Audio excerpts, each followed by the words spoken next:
My name is Jacob. I am based in Copenhagen in Denmark, and I normally work as a consultant in an organization called Implement. I've been working very much the last 10 years with organization transformation and moving organizations toward new leadership and new organization structures, and especially inspired by Sociocracy, but also Hierarchies. I've been a part of the SALT training program, and I've also been a part of the Facilitator training program. So that's it.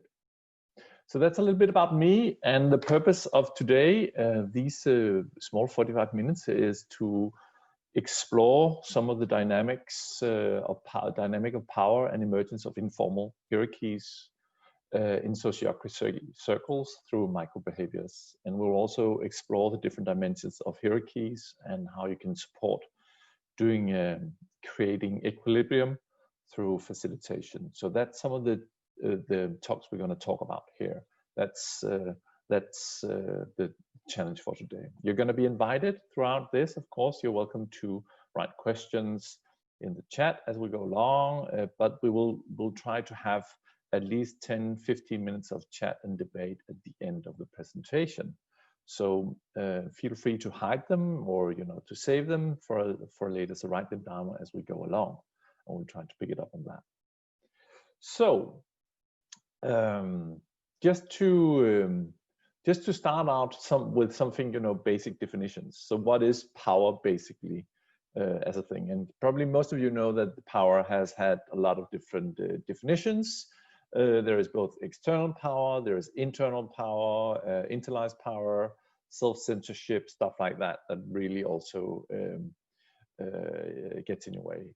If we look at it from the most generic or most simple description or definitions at all, then power refers to a capacity that A has to influence the behavior of B so that B acts following to A's wishes. That means that somehow it is an illustration of how a person or an entity of any kind can influence a behavior. And A can also be an institution, it can be a governance system, it can be so forth. But it is basically defined by how you can influence a certain behavior. And then you have the whole debate from, most of you probably read some Foucault at a time, the internalized power, where people get power as something inside them. We're not going to do a big philosophical debate on what power is, but this is, the most essential thing. So how do I get some influence to a situation or to a agenda point or whatever it might be? So let's start by looking a little about how the emergence of power is in hierarchical. So how does hierarchical power emerge as such? The hierarchy in an organization emerges as normally as a function of that you have a complex task you're going to resolve. You do not need a hierarchical structure to resolve a complexity problem in where you can actually do a task by yourself. So if you as an individual could do a task, you don't need a hierarchical structure.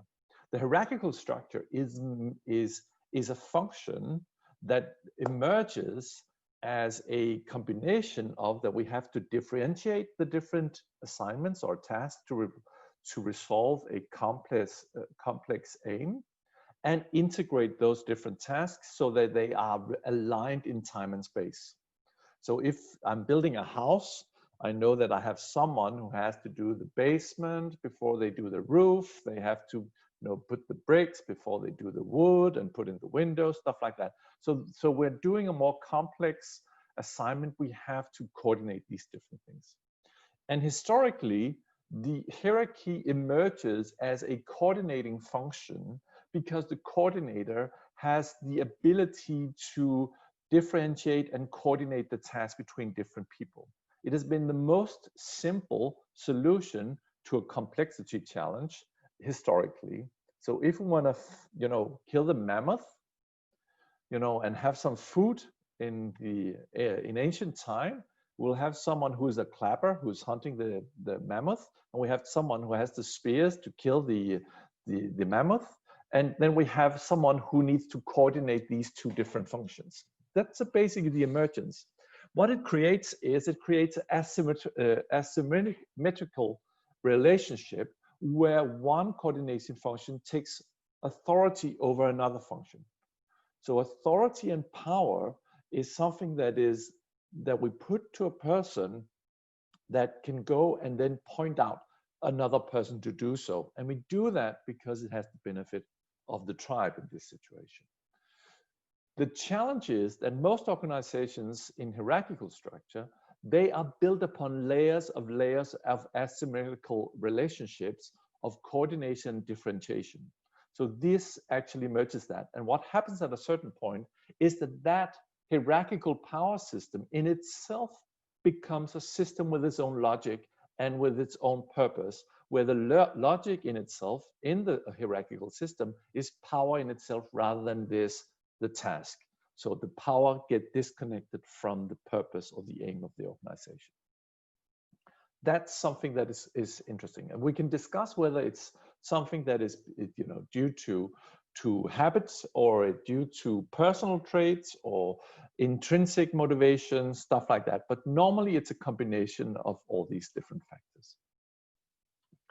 So the emergence of the cooperative power, the cooperative organization is confronted with the same kind of challenges. We're trying to share a complex aim or task. We need to need for differentiation of the aim into minor tasks and integrations of the different tasks to actually reach that aim. So once again, we have the same. What we put in place here is the emergence of meetings and roles as coordinating entities.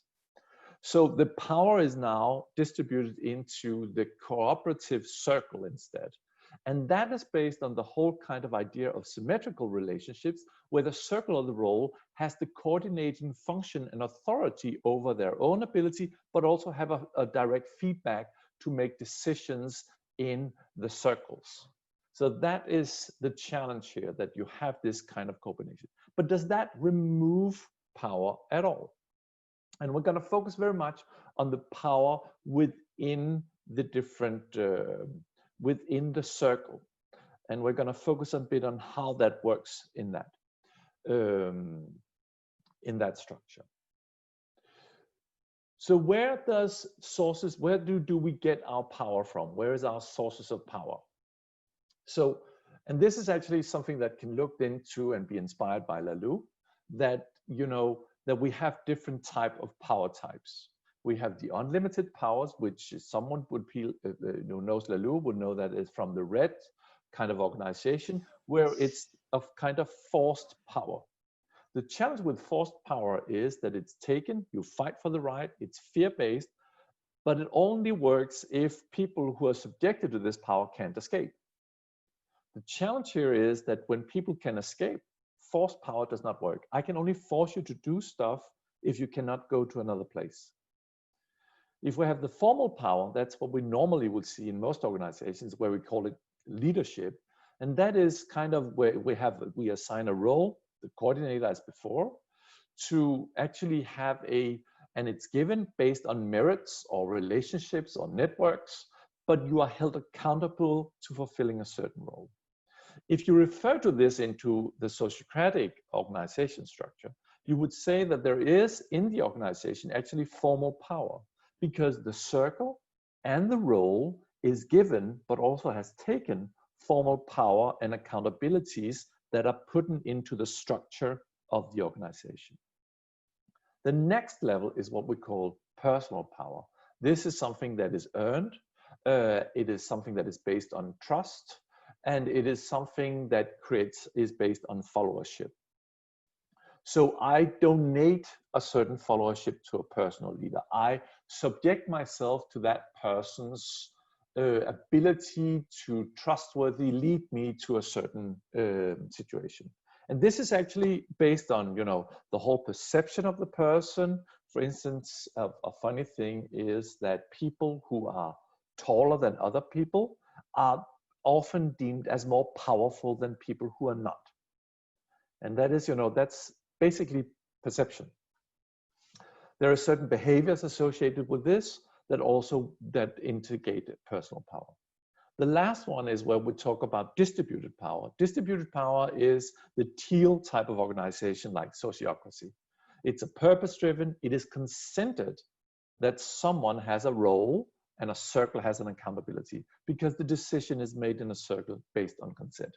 The relationship is not trust-based, but it's systemic. That means that you are in a circle of both accountable, but also trust-based approach, where it's your role and your accountabilities is in the system, the formal system of the roles that you have.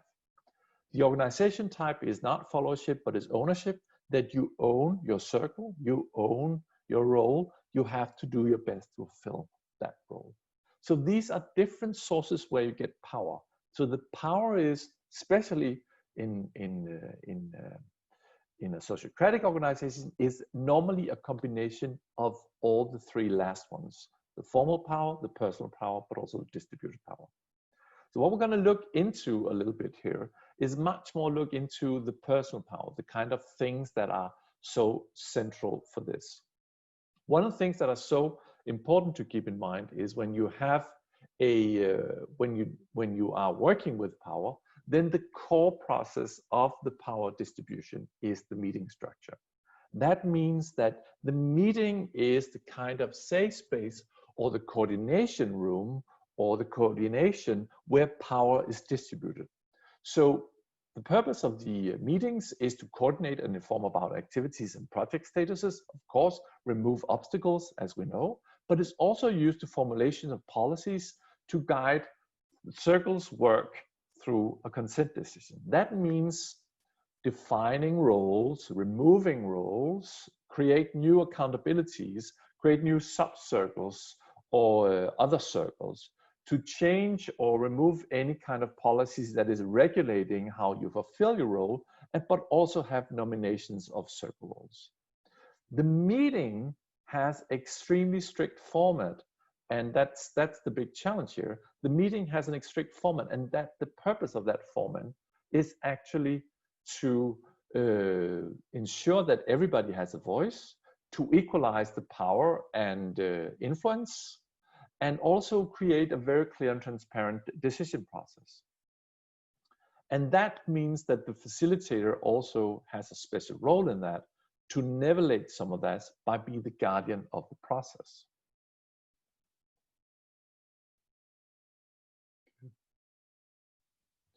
So let's talk a little bit about the different power tactics that you can actually see emerge in it. The power tactics you can see emerging in a typical meeting is different. You can have the context of any decisions that that takes place in a circle. That means any type of why do we have to take this decision? Why is it present here? Why is it brought to this meeting? What pops up at that meeting? What is held back? What is not presented here? It's very much about what is on the agenda and the occasion for making a new decision. Which themes of decision is in focus and which is outside the focus. Everybody has equal terms in the organization or in the circle to bring any topic into the circle's meeting as they see fit, that is outside their role's domain. But do they do that? That's a big question, because there's lots of examples where people have these structures and processes in place where people do not bring tensions to the meetings due to other insignificant ways of acting. We'll get a little bit back to that later. The second one is the decision methods. How do we make a decision? In sociocracy, we have a clear structure of how we make decisions with consent and objection. The challenge is that there's like 3 sub-processes that actually also has the pitfall of exploring power. You have the whole inform phase, that is where you have clarifying question. So for instance, a good example of how that works in some organization, it can be the challenge to instigate those power games is that in some organizations, I see that people feel that they've been, on trial and they're on the witness stand when they have a proposal in the clarifying question, where the clarifying question is not really the purpose of clarifying, but actually is a disguised argumentative questioning. It can be a proposal giving question. It can be a argumentative question that has not the purpose of clarifying stuff. That can be a way of creating influence. Very subtle. We'll get back to that a little bit later. The third one is, your reaction round. One of the typical examples I also see is, how do you react? Because your reaction is everybody's individual space to come up with their own thoughts, reflections, and feelings on what the hurt is being proposed. Do I share my reaction honestly? How do other people react to my reaction? What takes place outside the conversation in the meeting? The last one is, of course, objection. When you do a proposal, how do I object? Do I feel safe enough to actually give that objection? Or do I feel that I have to really stand on trial for any objection I have to a proposal, depending on who puts up the proposal? So these are some of the small psychological processes that you have to be very much aware of. Also, what the content of the decision is, is it controversial topic, or is it a non-controversial? Is it a policy formulating and stuff like that? Because you can actually influence the topic also by, what you want to achieve with that, what kind of proposal do you create, stuff like that can also be a way of having a power tactics. The last ones is quite interesting. We have culture. Culture is something that can be very hard to fathom, but it's normally best described as very informal power dimensions. This is also referred to sometimes as, a dynamic hierarchical sense of a team. So, and it can be from different teams and for different circles. It can actually be quite different dimensions that are playing out here. Is it a circle where doing is a quality? Is a hierarchical informal power quality? Is it an intellectual argument that is an informal dimension that really gives power? Or, as I see in some places when I do transformation, the ones who knows most about sociocratic implementation, that can also be the challenge. So how does that interact with each other? Because in most circles, when you go into that circle, you will actually discover that there are cultural dimensions that are at play in that circle that influences the way that decisions can make. And if you're good at that play, you can actually influence a decision subconsciously. The last but not least is, of course, behaviors and actions, how you act, how your body language is, and how you say stuff, how you formulate yourself. And what we're going to look into is a little bit with what we call micro behaviors. The micro behaviors are some of the tough stuff that actually can be, a quite challenging things to address. Micro behaviors are often something that is typical, very informal, and micro behaviors are often unconscious gestures and facial expressions, postures, words, tone of voice, which can create influence, where you can influence a decision. They are non-verbal and verbal. They can also be very, very subtle. You have to really listen hard and close to get it. You also have to, they're very subtle. They're very, very subtle. They're small hints and small things that do it. They're usually unconscious. They're not something that people are conscious about. And it can be something like a gesture, like someone who is like doing this. That can be, just a rejection of a perspective. It could be all kinds of that. They're normally influenced by our preferences and motivations. So for instance, if you are someone who has a competitive nature and you like to win, and some people are more competitive than others. So if you have that preference, that can actually be a typical situation where that pops in. Cool. So just in the chat, I would like you to just open the chat and come up with some example of micro behaviors that you think from your experience and can actually be something that gives power or takes power. That would be informal power behaviors that you've encountered, or perhaps yourself has, that you has the habit of using.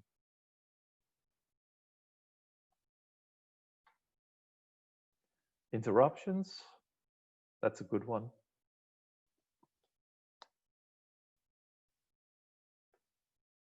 Yeah.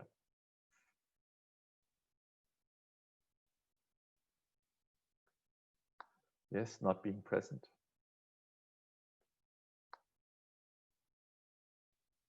Yes. Sighing. Another one is also eyes, when people do like, oh, those kinds of eyes, that's also typical, you can really influence that. Yes. Power by speaking. Also a classical one is power by the pen. Someone takes the pen and go to the whiteboard or a presentation, stuff like that. That's also classical.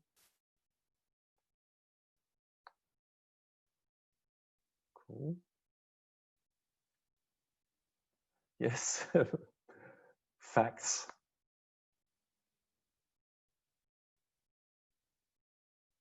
Yes. Why am I talking right now? Kind of syndrome where people are like, presenting the same point of view with different words over and over again. And it's like, oh yeah, okay, we heard that last time.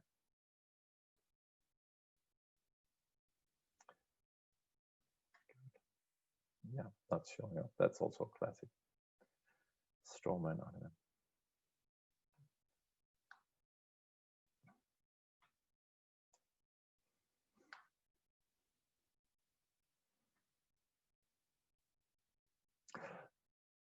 Another typical one also that I've experienced is also, what do you bring? How do you also manage the agenda? How do you push the agenda? What is on the agenda? What's not on the agenda? Yeah, tone of voice. Cool. Posture, physical posture in the room can also be something. I'm a big guy, so I'm very conscious about my posture. How do I pose myself in the room? Cool. Yes, cool. Thank you very much. So the challenge here is that the function of the facilitator is so important to counteract that. And first and foremost, the most important thing is, of course, to own the mandate of the circle as guardian of the process. That means that you have to be much more an active guardian. I've actually seen facilitators who are struggling with owning that position in the room. But remember, the moment you do not own that position in the room, somebody else is suffering. Somebody else's perspective, point of view, or voice is not being raised. So you are the safeguard of that. And that's the first rule of facilitation. Then secondly is, without the process, to pay attention to micro behaviors that shift the power and influence in the room. So you also have to tap into that. And that means using your perception and emotional intelligence to sense the dynamic of the circle and use those senses as an important input. I've seen lots of people who are doing facilitation who very strictly uphold the process, but do forget there are people who are actually really keen and really good at using some of these processes to influence what is in the room. But so you have to be aware of that. You have to tap into some of that. So just to look at that, what kind of, so what kind of tools does the facilitator in a sociocratic organization have? What kind of behaviors can they apply to limit or stop power or influence dominant behavior?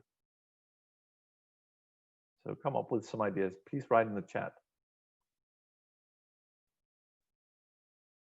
Yes. Make sure that you keep around.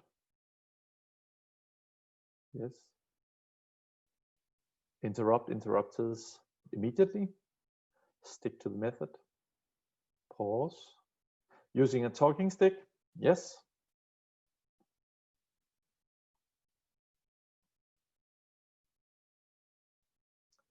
When you're doing Zoom facilitation, use the mute button. There's a whole mute all button. That's a good one also.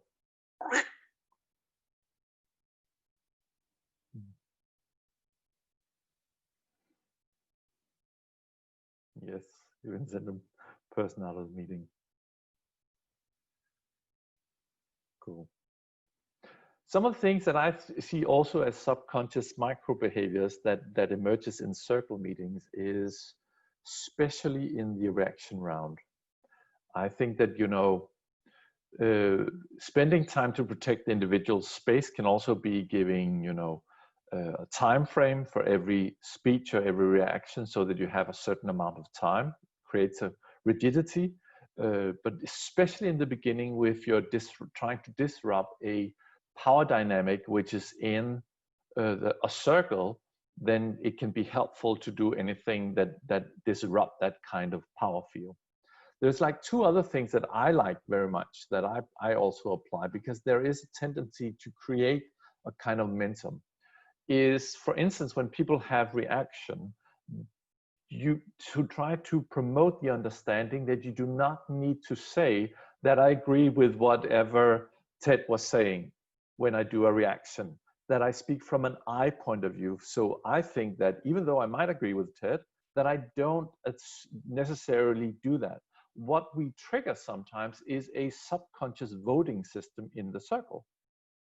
So if everybody starts their sentence, I agree with Ted, or I agree with Jacob, or I agree with someone, then you subconsciously influence perhaps the proposal through a kind of informal voting system. And in some team dynamics, it will require a lots of individual courage to speak up, or, if to maintain your proposal, if you've heard a whole round of people in your circle saying, I don't think it's I don't like this idea, but, it's still good enough for now and safe enough to try the idea, so it's something we can do something about. So that can actually require a lot of individual courage.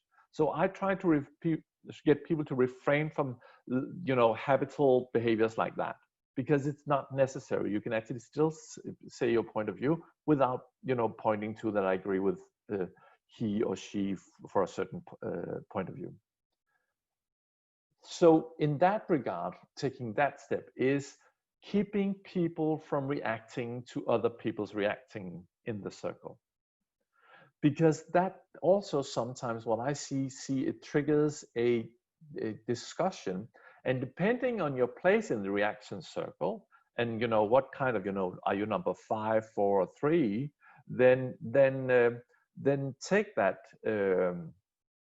then that sometimes actually creates this kind of, debate around a certain topic where you don't have to agree. It's not a circle is not about agreeing. It's about making a decision that everybody think is safe enough for now and good enough to try, and we can change it on a later day.